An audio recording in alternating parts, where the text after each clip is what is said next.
घुटनों को हाथ लगा के जान छुड़वानी पड़ी है, माफी मांगी है इन्होंने। ये और सबका ये हाल हुआ है। ये मिसाल के तौर पर आपको टेस्ट करवाया जा रहा है। और ये खुद अपनी उस मूवमेंट के बारे में क्या फरमा रहे हैं, आमिर भाई गौर फरमाया आपने? जी जी जी, इनकी बहन की टांग मारूं मैं जी। जी जी, मैं आपको दिखाता हूँ, इसकी और भी एक दो चीजें देखने वाली हैं।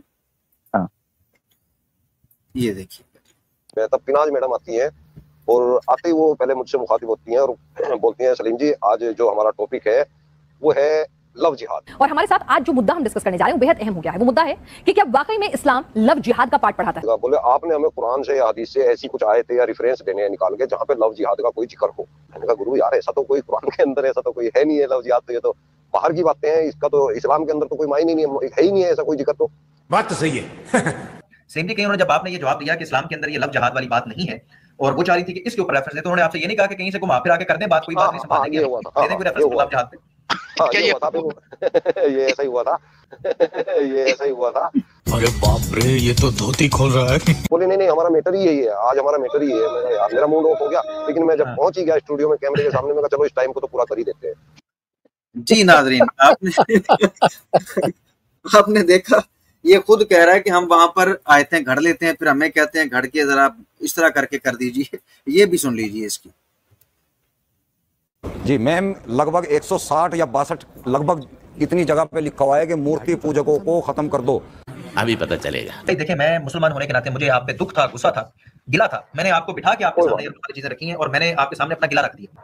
नहीं मेरे से तो आपको अगर कोई गिला रखना है जाती तौर पे रख सकते हैं, बाकी मैं ऐसा आदमी हूँ नहीं। और ये इकरार की बात है, बिल्कुल करेक्ट है। ये जो है एक समझौते के तहत कहा गया है और कुछ खास लोगों के लिए कहा गया है। अब जब लोग पढ़ते हैं ना तो इसको मुशरिकीन पढ़ते हैं, काफिर के तौर पे पढ़ते हैं, काफिर में सभी आ जाते हैं फिर। अब उनको ये नहीं पता होता कि ये किन के बारे में कहा जा रहा है। तो ठीक है, ओके, मैं गलत हूँ। बहुत शुक्रिया सलीम भाई, बहुत शुक्रिया भाई। मेरा दूर हो गया जी। खत्म, बाय बाय, टाटा, गुड बाय, गया।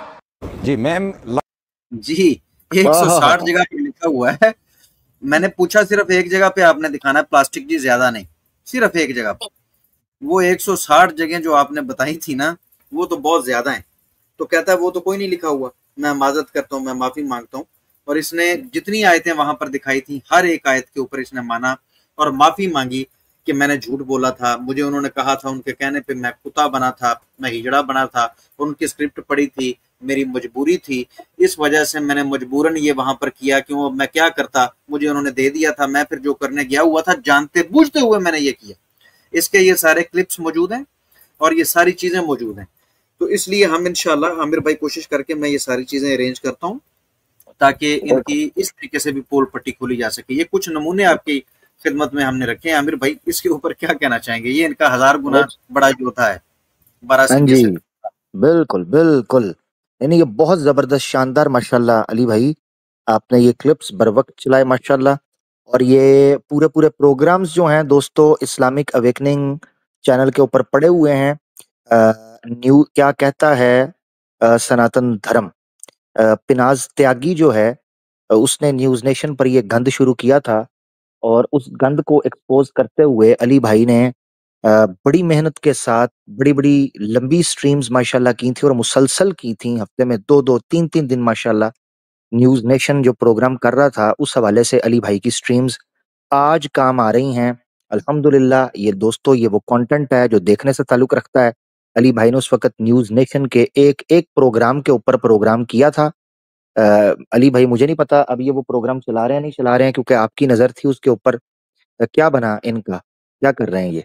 आमिर भाई एट द एंड अल्हम्दुलिल्लाह हमने इनको इस तरह इस बुरी तरीके से एक्सपोज किया कि इन्हें ये प्रोग्राम बंद करने पड़े। इन्होंने दोबारा शुरू किया और हमने जैसे ही इन्होंने दोबारा शुरू किया हमने दोबारा अल्हम्दुलिल्लाह उसके जवाब में प्रोग्राम किए और इन्हें एट द एंड ये ड्रामेबाजी रोकनी पड़ी, क्योंकि हम जहाँ वहां पर जो बात रख रहे थे वो पब्लिक सुन रही थी, उस तक पहुंच रही थी। तो इन्हें पता चल गया कि ये प्रोपेगेंडा नहीं चल पाएगा।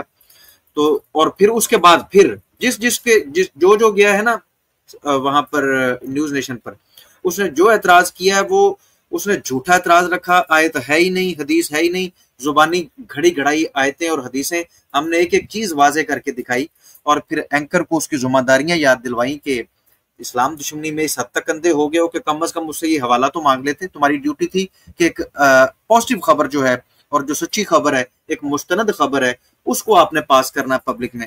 तो आप इस तरह के प्रोपोगंडे करते हो, वो सारी पिछली चीजें भूल चुके हो कि आपकी एक चीज को, और मजे की बात है आमिर भाई, सबूत के साथ, कि ये न्यूज नेशन का जो भी एंकर ये प्रोग्राम करता था वो हमारा प्रोग्राम देखता था।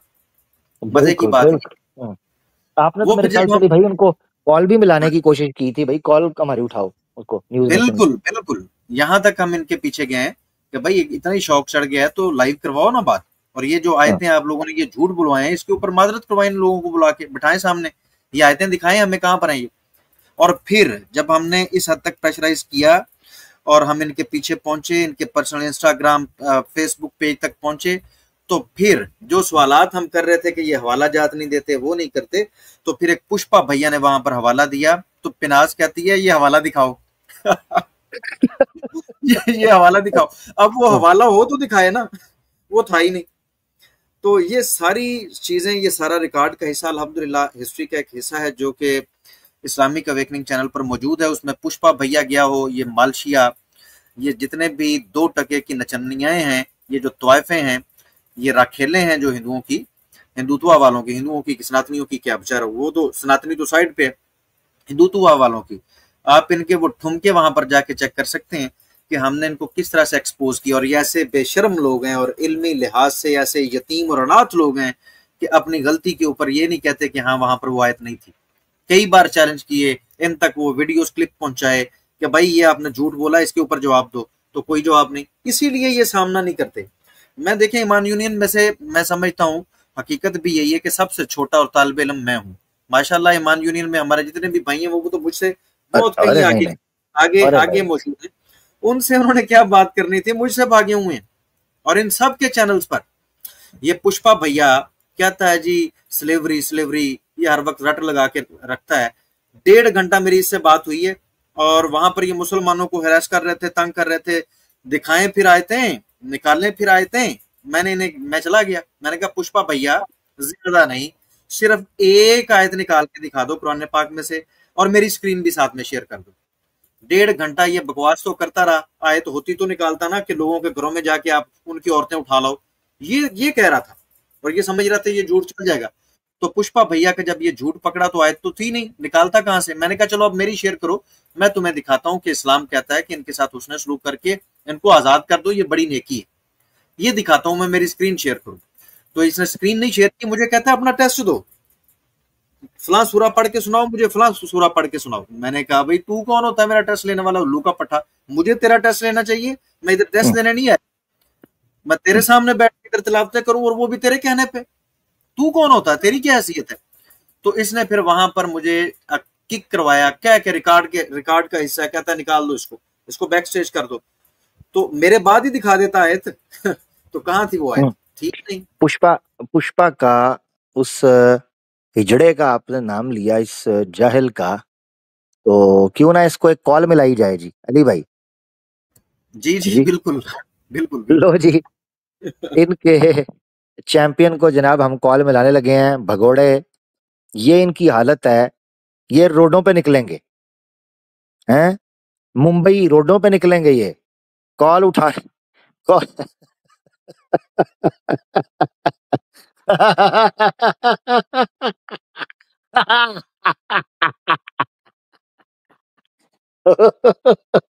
चैंपियन रोडों पे निकालेंगे। हाँ तो अडी मादा सकीना का चूड़े। हेलो जी, कॉल जा रही है।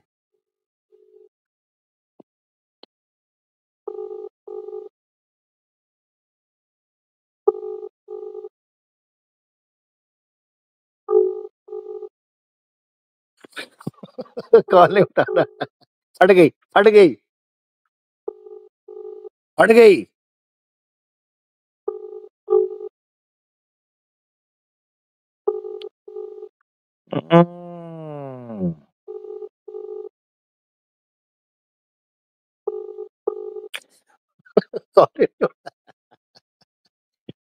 ये है जी इनके चैंपियन, ये जी इनके शोधा ओ पीजे।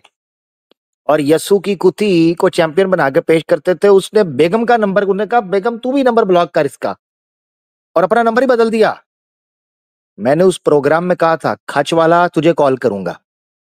खचवाला को कॉल करने के बाद मैंने कहा जाहिल अगले हफ्ते तेरी बारी। ये समझ रहा था इसके पास मेरा नंबर कहां से आना है। मैं जनाब छुप छुपा के बैठ, मैंने डायरेक्ट इसको कॉल की। उसको पता चल गया ये तो काम खराब हो गया। जब इसको कॉल गई उस प्रोग्राम में, मैंने कहा अगली कॉल यस्सु की कुत्ती तुझे है। और मैं आपको हकीकत बताऊं, कई मुसलमानों को यह लग रहा था कि शायद मैं ब्लफ मार रहा हूं। उनको उस वक्त पता चला जब इसने कॉल उठाई और इसकी धोती गीली और पीली मैंने की है ना, उस वक्त कई लोगों को पता चला कि यार ये तो वाकई काम खराब हो गया है। जब इसने कॉल उठा के इसकी धोती मैंने पीली की है, उस वक्त यस्सु की कुत्ती को पता चल गया अगला नंबर मेरा है। अगर आमिर ने कह दिया तो फिर कह दिया। आमिर हवाई फायर नहीं मारता, उन्हें नंबर चेंज कर दिया। उसने कहा ना रहेगा बांस ना ये बजाएगा इसकी ढोलकी। उसने अपनी ढोलकी ही फड़वा दी। मैं उस पर क्या बजाऊं ज्यादा। तो ये हकीकत है इनकी, ये चैंपियंस हैं, इनको ये रोड पर उतार रहे हैं। खैर, अली भाई ने माशाल्लाह आपके सामने चीजें रखी हैं, उन प्रोग्राम्स को आप जरूर सुने। हमने आपके सामने अपनी स्ट्रेटजी के तौर पर चीज रखी। अब इनके जुमले आप सिर्फ सुने। मैं आपको एक वीडियो जो है वो सुनवाना चाहता हूं। ये देखिएगा जरा किस तरह ये हिंदुओं को धोखा दे रहे हैं। ये आपके लिए सुनना बड़ा जरूरी है।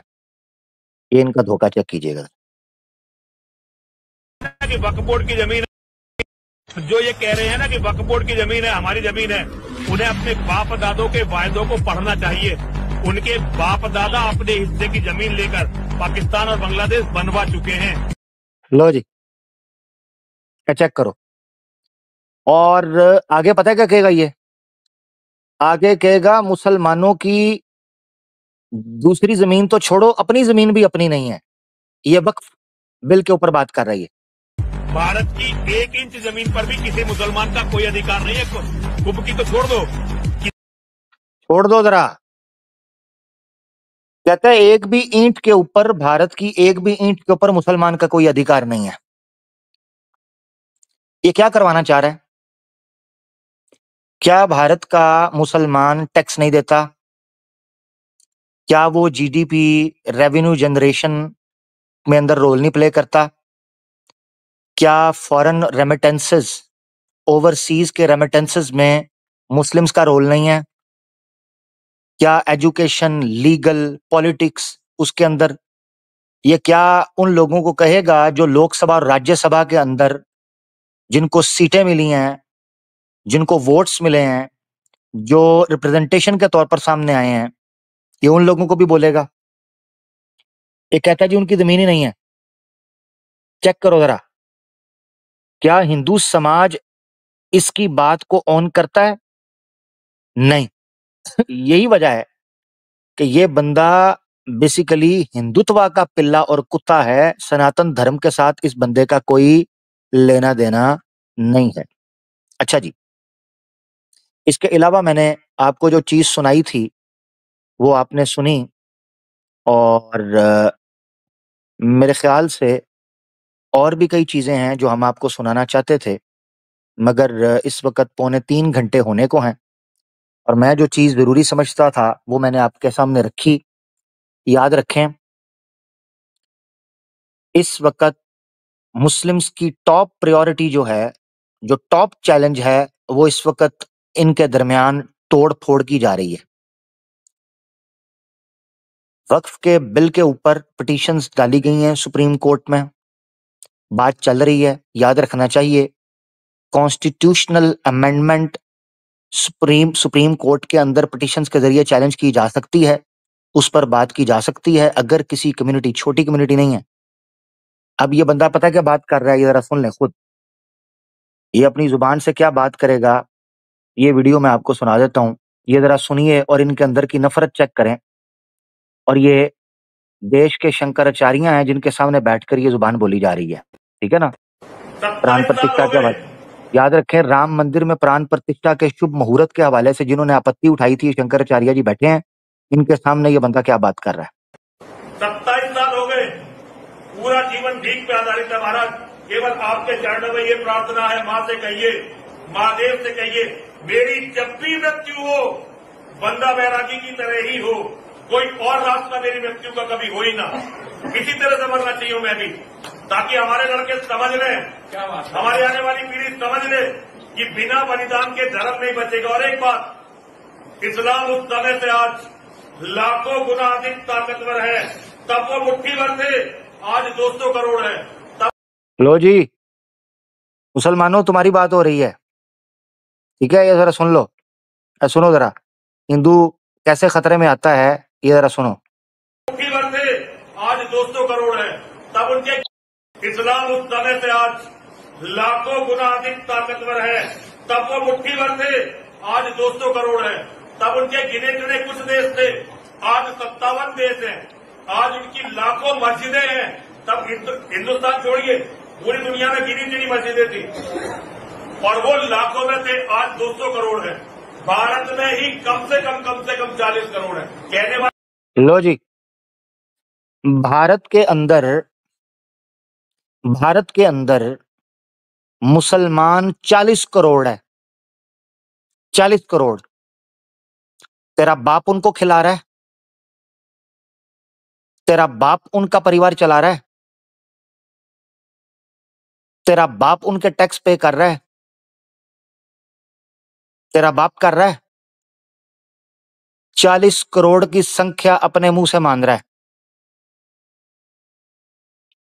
1 मिनट के लिए सोचो, मैं सनातनी दोस्तों को कहता हूं, जब ये मुंह फाड़कर कहते हैं इस्लाम को खत्म कर देंगे, मुसलमानों को खत्म कर देंगे, ओए 40 करोड़ तुम्हारे अपने मुंह से बात निकल रही है, 40 करोड़ की संख्या। तुम्हारा दिमाग खराब है। जब भगदड़ मचेगी, 40 करोड़ की संख्या है। तुम देश के हित का कार्य कर रहे हो या देश के नाश का? 1 मिनट के लिए सोचो। तुम्हें बॉर्डर पार झांकने की बड़ी आदत पड़ गई है। मुझे ये बताओ कि जिस 40 करोड़ की संख्या की कम्युनिटी के साथ अपने देश में ही, अपनी ही गली, अपने ही मोहल्ले, अपने ही देश के अंदर तुम फड्डा करने का प्लान कर रहे हो, तुम्हें बॉर्डर पार झांकने की जरूरत पड़ेगी? 40 करोड़ की संख्या, 40 करोड़। आई रिपीट, मैं सनातनियों को कहता हूं, पंगा वो लो जो प्रैक्टिकल हो। इस्लाम को खत्म कर देंगे, मुसलमान को खत्म कर देंगे। ये सिर्फ हिंदू समाज को, हिंदू युवा पीढ़ी को, हिंदू नौजवानों को, यूथ को ब्लैकमेल करने की, उनको परेशान करने की, उनको एक ऐसी चीज के अंदर झोंकने की जिससे वो कभी निकल ना पाए, जिस उलझन में देश बट जाए, जिस उलझन में देश टूट जाए, जिस उलझन में देश में आग लग जाए, जिस उलझन में देश की इकोनॉमी तबाह हो, जिस उलझन में देश का विश्व के अंदर नाम खराब हो, उसकी दुर्गति करवाएं। ये इस तरह की बात पेश कर रहा है ये बंदा। प्रैक्टिकल है ही नहीं, है ही नहीं प्रैक्टिकल।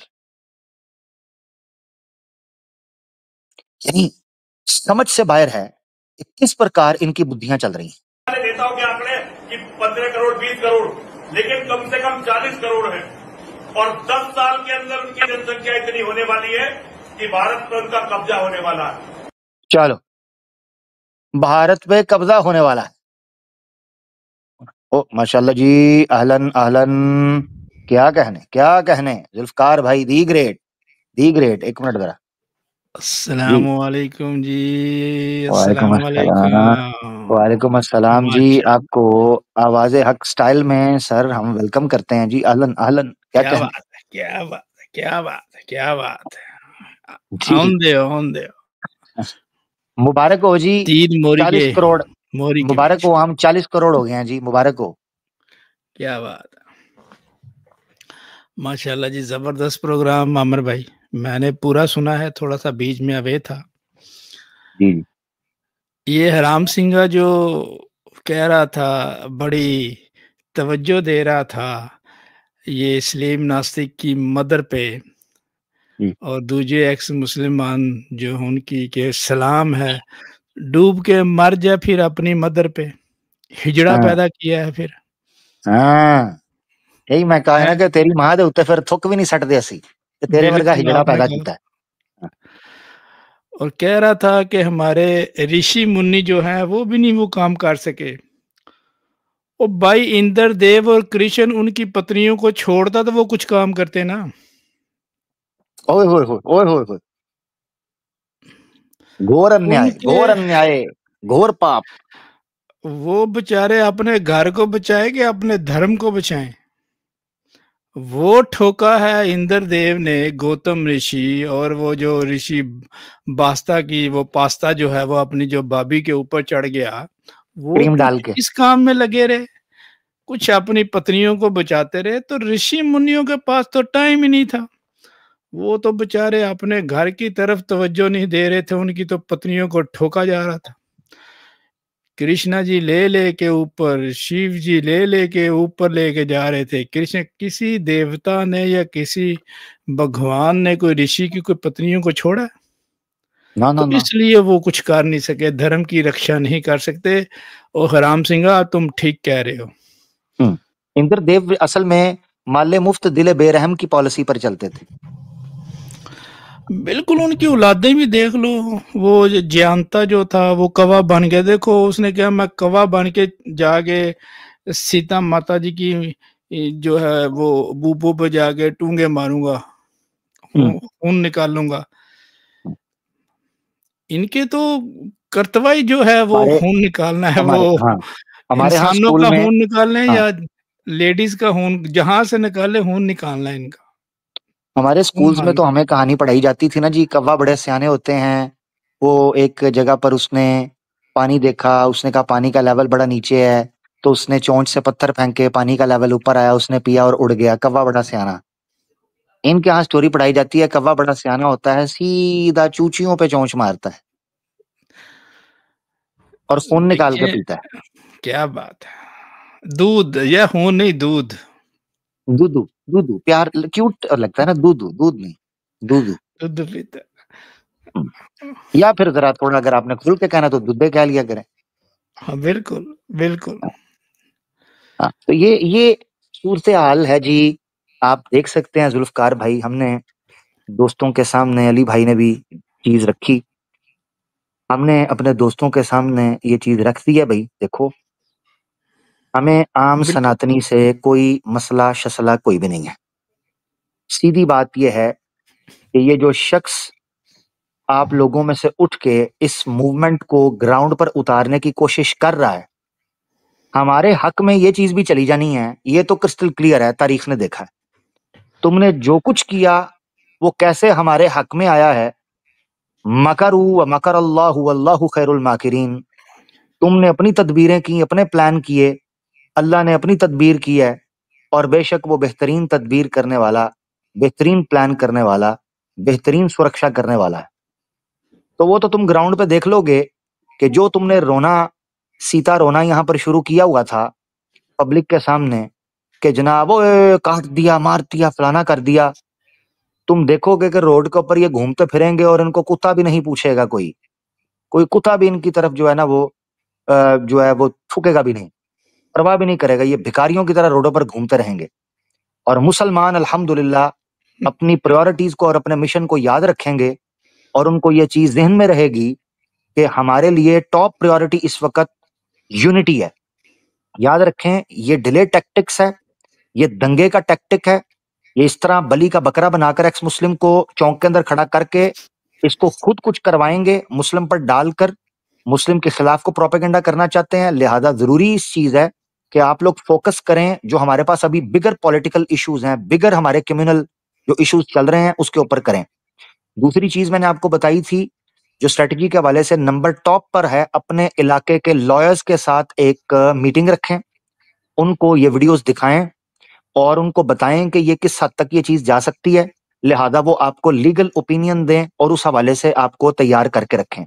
नंबर 2, वो लॉयर भी आपको, मैंने इसलिए कहा, मैं जेनरिक स्टेटमेंट इसलिए दे सकता कि हर इलाके का लॉयर अपने हालात और वाकयात के मुताबिक आपको सजेशन देगा कि वो किस लीगल ओपिनियन, लीगल टेक्निक को फॉलो कर सकता है। तो लिहाजा एक प्रॉपर इसका पेपर वर्क होगा, ये आपने जरूर करना है।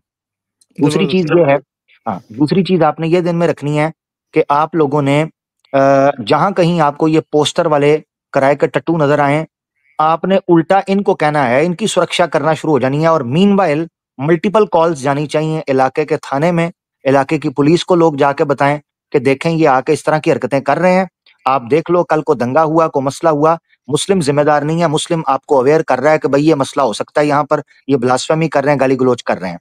ये याद रखें कि जिस इलाके में निकले वहां की पुलिस को इन्फॉर्म करना बार बार इसलिए जरूरी है ताकि पुलिस भी तंग आकर कहे यार ये कौन से कचूमट बाहर निकल आए, इन्होंने पकड़ के हमारा सुकून खराब किया है। यानी आपने ऐसे टाइम के पुलिस के पास जाना है, पुलिस अपना एंजॉय कर रही हो, चाय पी रही हो, आपने जाकर कहना लो जी एक्स मुस्लिम आ गया, अब तुम भी आओ। यानी आपने इनको भी साथ घसीट लेना है ताकि पुलिस वाले भी कहें यार ये क्या तमाशा लगा के रखा हुआ है नेक्स्ट मुस्लिम ने, पोस्टर उठा के हर दूसरे दिन आ जाते हैं। ठीक है, तो पहले आपके ये पेपर सबमिट होने चाहिए, आपने एक्टिवली काम करना है, पुलिस वालों को बकायदा तौर पर जाकर आपने कॉल करनी है ऑन टाइम, उनको बार बार इस चीज की तरफ तवज्जो दिलानी है। नंबर 3, अपने मदारिस और मसाजिद के हवाले से बिल्कुल एक्टिव हों, उनको तैयार करें कि हमें आने वाले दिनों में इस तरह के लोगों की जरूरत है। मैं रिक्वेस्ट करता हूं कि अगर उलमा तक ये मेरी बात पहुंचे और कोई इस क्लिप को काट के हमारे उलमा तक, हमारे स्कॉलर्स तक, हमारे मौलाना हजरात तक, हमारे मुफ्तियान तक इस बात को पहुंचाए, प्लीज मेरे इस पैगाम पर तवज्जो दें। हमें बड़ी संख्या के अंदर ऐसे नौजवान तालिब इल्मों की जरूरत है जो अपने आप को इल्मी तौर पर, इंटेलेक्चुअली, एकेडमिकली इस सब्जेक्ट के लिए तैयार करें कि मुल्हिदीन को, मुर्तद्दीन को, हिंदुत्व को हमने कैसे टैकल करना है। हमने अपने नौजवानों की ये सलाह करनी है कि वो कानून को किसी तौर पर अपने हाथ में ना ले, लिहाजा पढ़े लिखे लोगों को फ्रंट पर आना है, लिहाजा वो भीड़ को इकट्ठा करके उनको गाइडेड रखें, उनको ऑर्गेनाइज रखें। प्लीज इस पैगाम को जरूर आप लोग अपने नौजवानों को तैयार करें, इनको अपने तक पहुंचाएं और इनको हमारे साथ डिबेट के अंदर एंगेज करें। कोई धक्का मुक्की, कोई मारपीट, कोई लड़ाई झगड़ा करने की जरूरत नहीं है जी। ये बात दुरुस्त की है आपने भाई, ये बात आपने बहुत ही उम्दा दुरुस्त की कि उनको लेके सर ये एक प्लास्टिक है शरला सा, इसको ये बंदा है, इसको मैं फोन करूं जरा, किसको कहूं कि आ जा यार, कोई आपत्ति है बुलाएं तो, हाँ इसे बुलाएं, इसे कहें भाई तुम्हें सवालों के जवाब चाहिए ना, आओ तुम्हारे सवालों के जवाब देते हैं, आओ इस्लाम के ऊपर जो इतराज आके करो, आ जाओ अच्छे से, आ जाओ।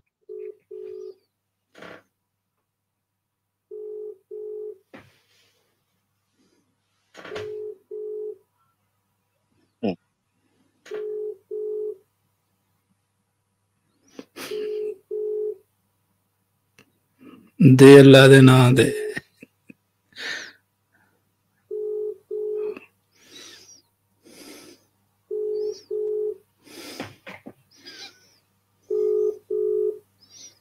बेल आपको सुनाई दे रही है? जी जी जी बिल्कुल। ये देख लो दोस्तों, ये रोडों पर भागते हैं जहां इनको भीख मिलती है और यहाँ हम इनको बुला रहे हैं बात करने के लिए कि इज्जत एहतराम के साथ बात होगी, कोई दिक्कत नहीं, आओ जो इस्लाम पर एतराज है वो करो, ब्लास्फेमी नहीं करनी, जो एतराज है हवाले के साथ हमारे सामने रखो, हम उसको डिस्कस करते हैं जो भी है। जी पिस्वामी साहब को भी करते हैं सर जी, इनको भी करें।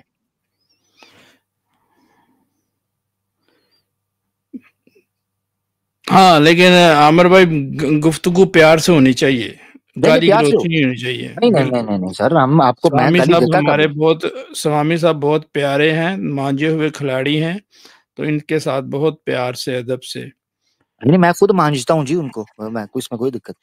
बिल्कुल, तेल आगे नहीं लगाना, पीछे बेशक लगा लीजिएगा जी, तो वो खुद ही आगे चला जाएगा, रिश्ता हुआ। ये है जी मासूम, वो किधर गए? नंबर ना करो, नंबर पब्लिक ना करो जी हाँ वैसे ही। जी मेरी दाढ़ी आउंड रही है, हाँ आवाज तक कर ले।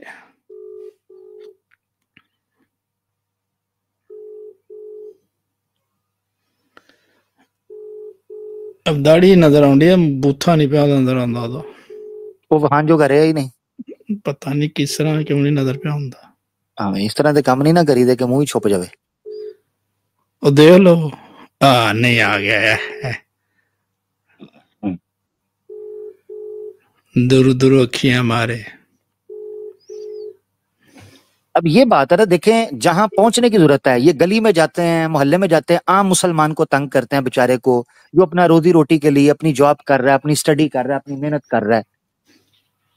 रोड पे तुमने जाना है तो रोड पे भी तुम्हें मिल लेंगे, कोई दिक्कत नहीं, मगर मसला ये है उसका जिम्मेदार कौन होगा। पहले ये मैं इनको बता दूं कि इसीलिए मुसलमानों को चाहिए कि जैसे इनको देखो आपने पुलिस स्टेशन में जाके सबसे पहला सवाल ये करना है इसका रिस्पॉन्सिबल कौन होगा।